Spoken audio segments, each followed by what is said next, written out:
Hello everyone, అందరికీ నమస్కారం. అందరు ఎలా ఉన్నారు? బాగున్నారా? ఈరోజు వీడియోలో వచ్చేసి హెయిర్ ఆయిల్ అయితే చేస్తున్నానండి. ఇక్కడ వచ్చేసి కలవంద, ఇది వచ్చేసి ఆవాలు, మెంతాలు, బాదం, ఆనియన్, కరివేపాకు, మందారాకు, మందార పువ్వు, కలవంద, పారాషూట్ అయితే తీసుకున్నాను. ఇందులో ఎల్లిపాయలు కూడా యూజ్ చేసుకోవచ్చండి. నేనైతే ఇక్కడ 4 ప్యాకెట్ అయితే తీసుకున్నాను. ఈ 4 ప్యాకెట్ వేస్తే మనకి క్వాంటిటీ అనేది తగ్గిపోతుందండి. ఆయిల్ ఉడకబెడతాం కదా, సో బాయిల్ అయిన తర్వాత క్వాంటిటీ తగ్గిపోతుంది. ఇప్పుడు ఆయిల్ని హీట్ చేసుకుందాం. మీరు ఏ ఆయిల్ అయితే యూజ్ చేస్తారో అదే తీసుకోండి. నేనైతే పారాషూట్ అయితే తీసుకున్నాను అనమాట. లైక్ చేయకుండా ఉన్నాలో ప్లీజ్ లైక్ చేయండి. కొత్త వాళ్ళు ఎవరైనా మన ఛానల్ని చూస్తుంటే సబ్స్క్రైబ్ చేసి సపోర్ట్ చేయండి. ఛానల్లో అన్ని వీడియోస్ అయితే ఉన్నాయి, ఒకసారి చెక్ చేసి నచ్చితే కనుక లైక్ అండ్ కామెంట్ చేయండి. ఇప్పుడు వచ్చేసి ఇవి మిక్సీలో వేసుకుందాం. మనం ఇది మిక్సీ వేసుకోవచ్చు, లేకపోతే డైరెక్ట్లో ఆయిల్లో కూడా వేసుకోవచ్చు అండి. నేనైతే 2 విధాలుగా కూడా చేస్తాను. ఒకసారి ఇలా మిక్సీ పట్టేసి చేస్తాను, ఇంకొకసారి ఏం చేస్తానంటే అన్నీ ఆయిల్లోనే వేస్తాను, మిక్సీ పట్టాల్సిన అవసరం లేదు. కొన్నిసార్లు అలానే చేస్తానంట. ఎలా చేసుకున్న రిజల్ట్ అయితే సేమ్ ఉంటుంది.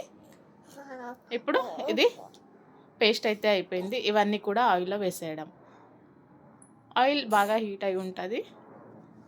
ఇప్పుడు ఇందులో వేసేసేయాలి. చూస్తున్నారు కదా, ఇలా వేసేయాలి. బాగా ఉడకబెట్టుకోవాలండి, మంచిగా స్మెల్ వస్తూ ఉంటుంది. ఇలా అంతా రెడీ అయిపోయాక స్టవ్ని ఆఫ్ చేసేసుకోవాలి, చల్లారనివ్వాలి. బాగా చల్లారిన తర్వాతనే మనం ఉడకబెట్టాలన్నమాట.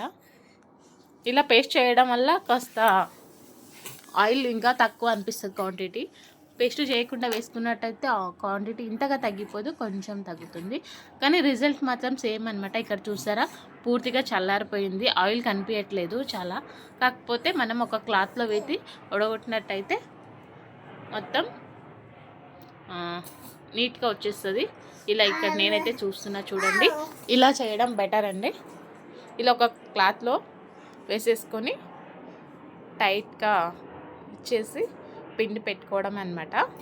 చూస్తున్నారు కదా, ఛానల్లో చాలా వెరైటీస్ అయితే ఉంటాయండి, ఒకసారి చెక్ చేయండి.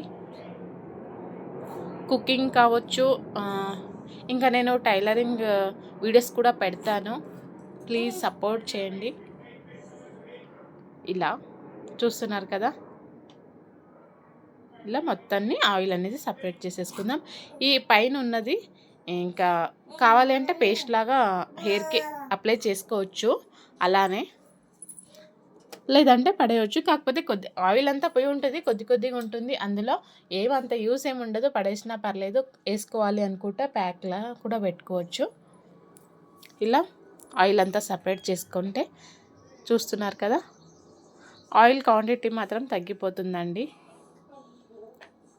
దీనివల్ల హెయిర్ ఫాల్, డాండ్రఫ్ ఏమున్నా కూడా కంట్రోల్ అవుతుంది.